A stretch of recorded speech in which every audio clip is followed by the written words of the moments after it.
In this video, pag-uusapan natin kung paano mag-add ng bookings, appointments, or calendar sa Wix website mo para makapag-schedule agad ng time sa'yo ang mga tao. No need nang mag-email back and forth or mag-phone tag para lang makahanap ng oras na pwede. What's up guys? My name's Eric Hunter. And dito sa channel na to, tinatanggal natin yung distractions para matulungan kang mag-build ng first website mo. Gawing professional looking at syempre maging useful talaga para sa business mo. Kung naranasan mo na yung may mga nagtatanong sa'yo ng, hey, when are you free for a meeting? Tapos mauuwi sa 3 days na palitan ng messages like, what about Tuesday? No, can't do Tuesday. How about Friday? Alam mo yung hassle? Ang kagandahan ng having an online booking system solves that instantly. At good news, super dali lang nito gawin sa Wix. By the end of this, meron ka ng fully working booking system sa Wix site mo. One that runs quietly in the background habang nakafocus ka sa real work na gusto mong gawin. Why bookings matter more than you think. Kapag karamihan ng tao gumagawa ng first website nila, usually iniisip lang nila yung basics. Homepage, maybe an about section. At syempre yung contact page para makausap sila. Pero kung yung business mo ay nakabase sa oras, hindi enough na may contact form ka lang. Isipin mo, yung booking system hindi lang siya nice to have. It actually changes the way you work. Instead na ikaw pa yung hahabol sa tao para i-confirm yung time, sila na mismo ang pipili ng slot na in-approve mo na. At honestly, hindi lang ito tungkol sa pagpapadali ng buhay mo. It's also about kung paano ka makikita ng customers mo. So, kung wala ka pang Wix website, pwede ka nang mag-click sa link sa description para makapag-start.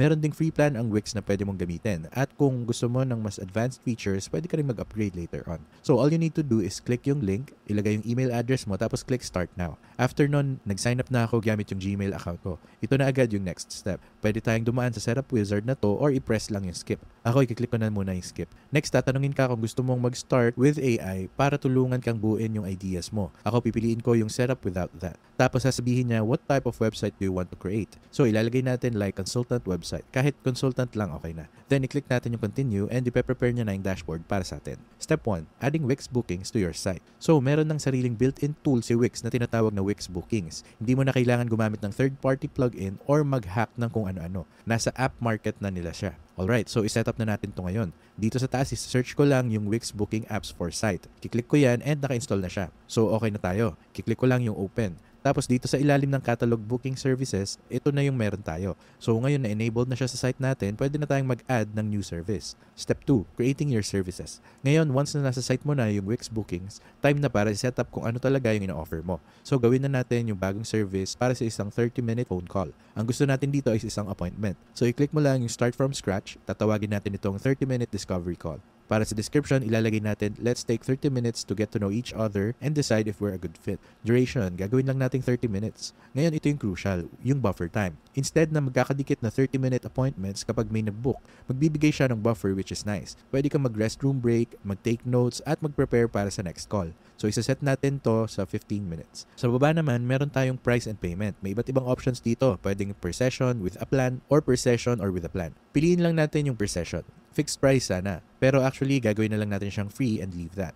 And then, para sa location, pwede kang mag-add ng video conferencing by clicking this button, which is awesome. Pwede rin mag-assign ng staff kung meron kang ibang kasama sa team.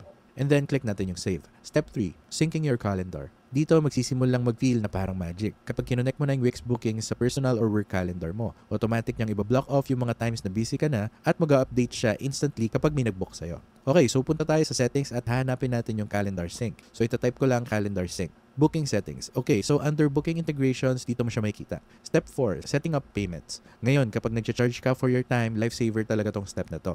Under settings, punta ka sa payments at pwede mong i-connect yung Wix payments, PayPal or Stripe. Ibig sabihin, kapag may nag-book, bayad na sila on the spot. Walang habulan, walang awkward na, hey, just following up on that invoice. Mga ganong emails. Pwede mo ring piliin na mag-take ng deposit instead of full amount. Perfecto kung gusto mong ma-secure muna yung booking, pero hindi pa i-charge ng buo upfront. Pwede ka rin mag-offer ng coupon codes kung gusto mong mag-run ng promotions. Step 5, making it look like your brand. Ngayon, at this point, gumagana na yung booking system mo. Pero baka mukhang generic pa yan. Okay, punta tayo sa site, tapos punta tayo sa website and SEO, tapos website. At dahil bago pa lang tong website na to, kailangan muna natin pumili ng theme. So, sige, i-click natin tong isa para i-edit. At may kita mo na nag-a-add siya ng Wix bookings. Okay, gusto nating idagdag yung booking link. So, gusto natin yung itsura ng homepage natin. Tingnan natin kung pwede nating ilagay sa top right dito. Sample lang. So i-click natin yung add elements at isa-search ko lang yung booking or Wix booking. Click natin yan. Ngayon, para magamit mo to sa site mo, kailangan mong mag-upgrade ng plan. Para sa booking platform, kailangan naka-core plan ka at least. Hindi to pwede sa free plan or light plan. So kailangan mo talagang mag-upgrade kung gusto mong idagdag tong feature sa Wix website mo. Step 6. Adding bookings anywhere on your site. Ngayon, hindi mo kailangan pahirapan yung mga tao para mahanap yung booking page mo. Pwede kang maglagay ng Book Now button sa mga key spots ng site mo, tulad ng homepage, about page, at kahit sa ilalim ng blog post. Para gawin yon, mag-add ka lang ng button sa editor at ilink mo siya sa booking services or booking page mo. Ganito, laging nasa harap ng visitors mo yung call to action kahit nasan sila sa site. Step 7. Testing before you launch. Bago mo i-live, dumaan ka muna sa mismong booking process. Mag-pretend ka na parang bagong visitor at tignan mo kung ano yung experience mula sa simula hanggang dulo. I-make sure na tama yung times na lumalabas, maayos yung confirmation emails, at gumagana yung payments kung sinet up mo yung mga yan. Dapat din papasok yung appointment sa calendar mo. Mas mabuting mahuli mo na yung mistakes ngayon kaysa magka-headache ka later. Step 8. Advanced features worth trying. Kapag comfortable ka na, meron pang ilang extras na pwedeng gawing mas powerful yung booking system mo. Automated reminders. Pwede kang mag-send ng email or text bago yung appointment para hindi makalimutan ng clients. Recurring appointments. Pwede mong hayaan yung mga tao na mag-book ng regular time slot every week or month. Follow-up messages. After ng appointment, pwede kang mag-send ng thank you note o kaya upsell para sa next service mo. Multiple staff schedules.